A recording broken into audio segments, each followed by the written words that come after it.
Buongiorno, prepariamo oggi il pasticcio di broccoli.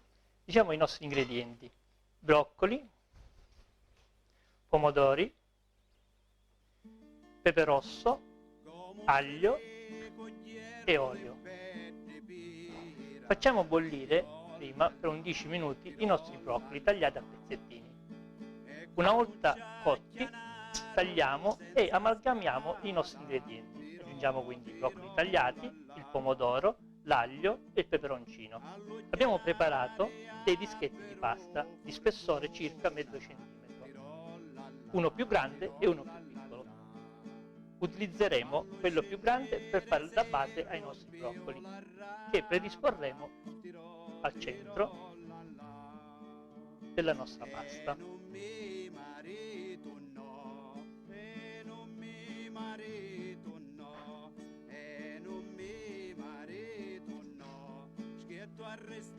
Aggiungiamo dell'olio,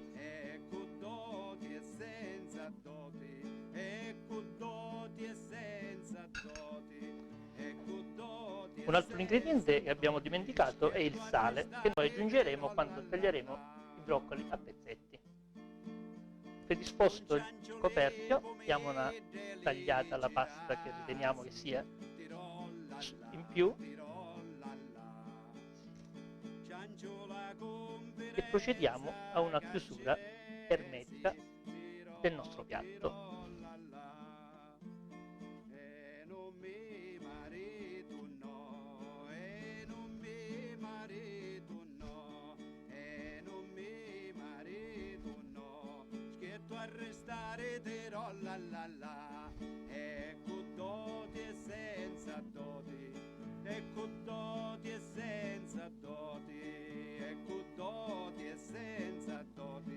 Questo procedimento in dialetto siciliano si chiama riefuku.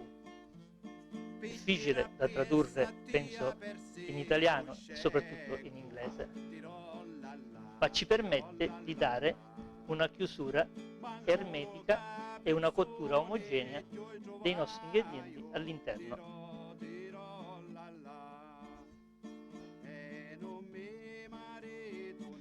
Mettiamolo in un vassoio rotondo, facciamo dei buchetti sopra, passiamo un po' di olio,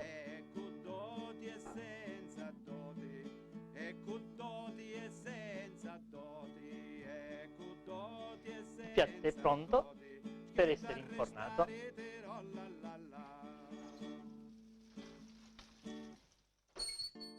Una cottura di circa 45 minuti.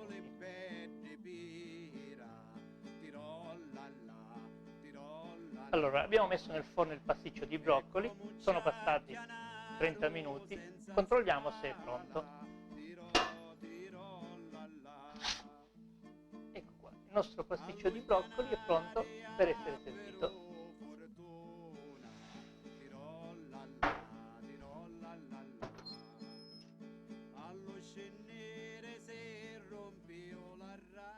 Il piatto è pronto, buon appetito!